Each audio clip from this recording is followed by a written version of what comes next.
Tonton video ini sampai selesai agar Anda tidak gagal paham.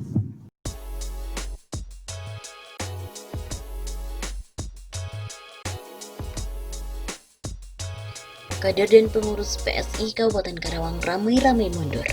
Ada apa? Aksi mundurkan diri ramai-ramai dilakukan oleh puluhan kader dan pengurus DPD Partai Solidaritas Indonesia (PSI) Kabupaten Karawang. Hal tersebut dilakukan karena mereka kecewa atas kepemimpinan Ketua Umum PSI Grace Natali. Mantan Ketua DPD PSI Karawang Romadhoni menerangkan, dalam pemilihan presiden dan legislatif lalu, pihaknya dijanjikan akan mendapatkan bantuan alat peraga kampanye atau APK dan juga dana saksi. Akan tetapi janji tersebut tak pernah terrealisasi. Sebelum pemilu 2019, saya diminta fokus sebagai caleg DPRD dan akan dibantu mendapat kursi di DPR RI. Grace menjanjikan membantu APK dan tim relawan, tapi sampai sekarang tidak terrealisasi. Ungkap Romadhoni Senin 24 Agustus. Romadhoni sendiri merupakan pendiri PSI di Kabupaten Karawang. Posisinya sebagai Ketua DPD PSI Karawang baru digantikan sebulan lalu. Ia mengaku mengundurkan diri melalui pesan dan telepon ke Sekretariat DPW PSI Jawa Barat. Dalam pesan dan telepon pengunduran diri pada bulan itu, Romadhoni yang juga merupakan aktivis di beberapa organisasi di Karawang hanya memaparkan masalah kesehatan dan bisnis sebagai alasannya mengundurkan diri. Berkenaan dengan kondisi kesehatan dan waktu yang cukup tersita dalam menjalani roda usaha yang saya jalani, maka kesulitan membagi waktu untuk kegiatan lain. Sehubungan hal tersebut, saya menyatakan mengundurkan diri dari kader dan keanggotaan PSI. Begitu ujarnya. Selain Romadhoni, kader lain yang mengundurkan diri adalah beberapa pengurus DPD, DPC, dan bekas caleg PSI, serta pengurus ranting tingkat desa. Akan tetapi alasan dari pengunduran diri keduanya tak sama dengan alasan Romadhoni. Saya sudah mengundurkan diri, tapi alasannya karena kekecewaan dengan partai yang sudah tidak sesuai arah kebijakan PSI pada awal pembentukan. Juga sibuk di usaha yang sedang mulai dibangun. Begitu pungkasnya.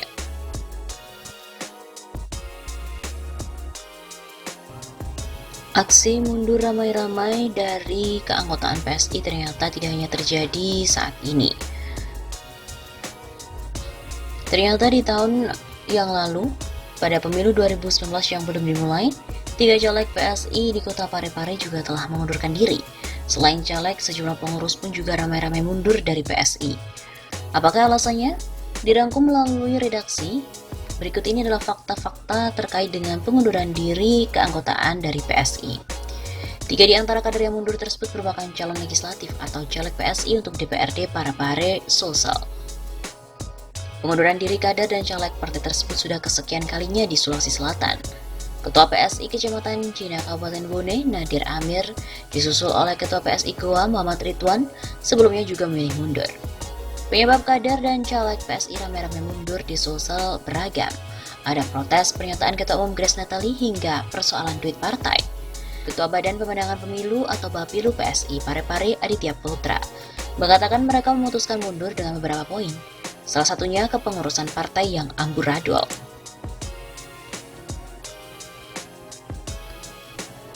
Pertama, struktur kepengurusan tidak jelas. Ada pengurus diberikan SK dan sebagian hanya ditunjuk secara lisan. Katanya di salah satu warung kopi di Parepare.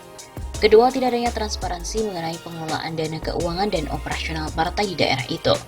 Selama ini juga tidak pernah ada rapat yang menghadirkan anggota serta agenda politik partai di Parepare.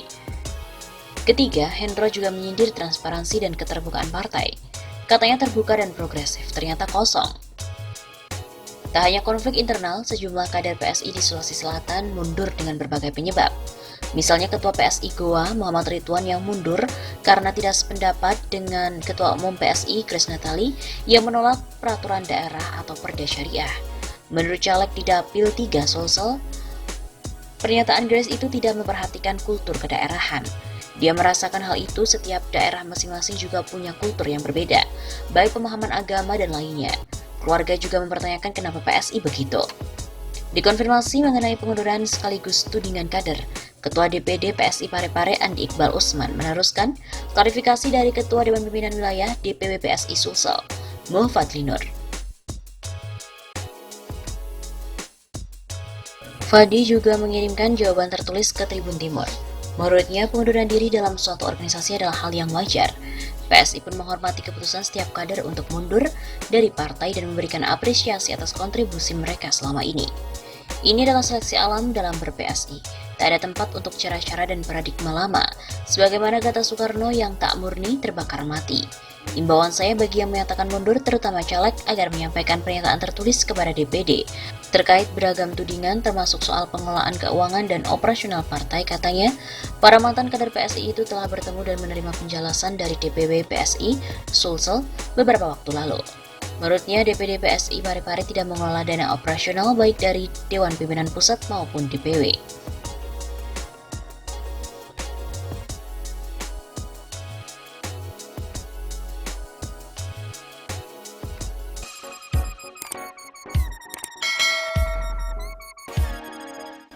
Akhirnya pun PSI kena batunya karena dihajar warganet dalam kasus Jiwasraya.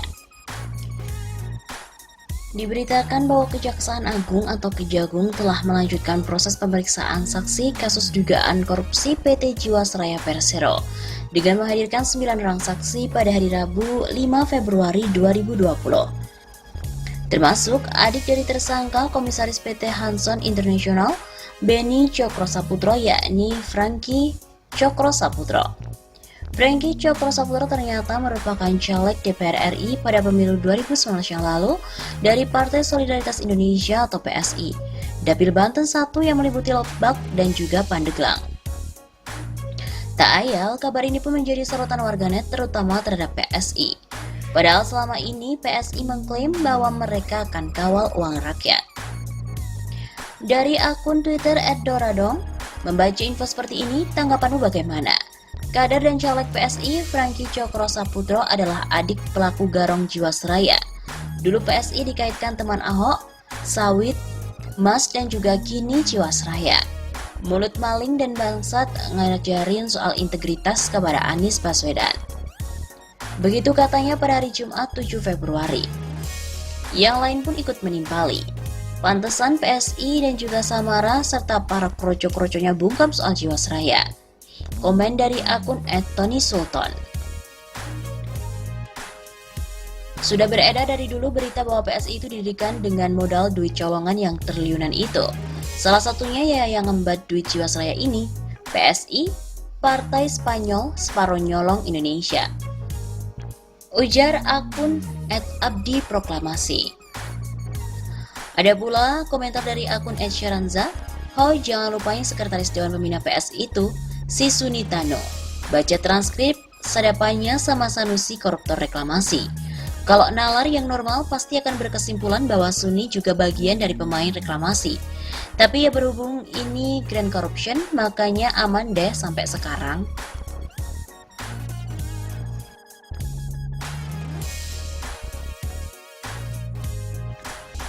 Sebelumnya diberitakan bahwa PSI mendapatkan banyak sindiran dari warganet sejak Desember tahun lalu. Hal ini ditandai dengan tagar PSI mingkem soal Jiwasraya yang masuk dalam daftar trending topik di Twitter. Bagaimana tagar tersebut dipicu karena sindiran dari politikus Partai Demokrat Johnson Sitindaun kepada kader PSI yang bungkam terhadap defisit PT Asuransi Jiwasraya yang tak sanggup membayar polis ke nasabah. Johnson dalam cuitannya menentang sikap PSI yang selama ini diketahui berkomitmen untuk mengawal uang rakyat. Cuitan Johnson ini kemudian diunggah ulang oleh warganet. Mereka juga menambahkan tagar PSI mingkem soal Jiwasraya di sana.